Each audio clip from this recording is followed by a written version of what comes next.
Alright, so check this out. A lot of people have this mentality, right? That, that sinner saved by grace mentality. You know what I mean? Like, were we sinners in need of grace? Yes.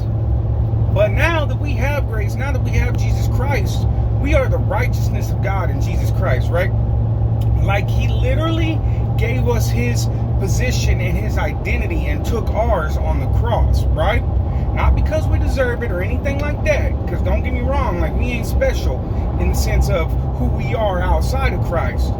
But now we are special in the sense of it's Christ that lives in us, not ourselves. You know what I'm saying? And we have his position, his identity now.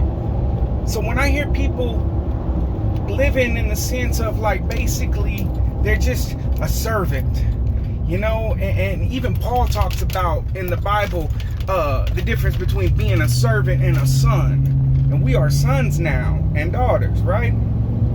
So it's misguided, this thought process, this mindset that oh, I'm just a sinner and a servant, and I'm basically lucky to be here.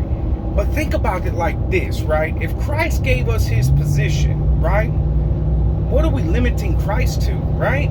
Are we basically saying, ooh, he just made it, his position is just kind of lucky to be here?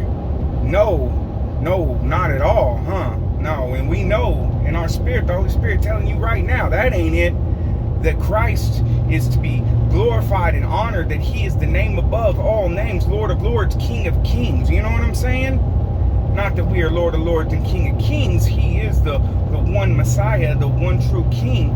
But in his identity, man, we're not just barely hanging on. We have grace and favor. We are holy, righteous, and redeemed, sanctified, set aside, a holy nation and a priesthood. So live that. Quit scraping by. Doesn't mean that it's going to be hard. That it's not going to be hard. You know what I mean? It is going to be hard. There's going to be hard times. But that's where faith comes in, when we stand on what his word says about us and who we are instead of what our circumstances and our emotions feel like.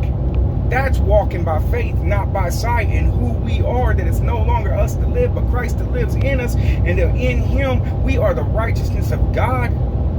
Christ ain't just scraping by, barely holding on and lucky to be there. Neither are we in him. Y'all have a good one.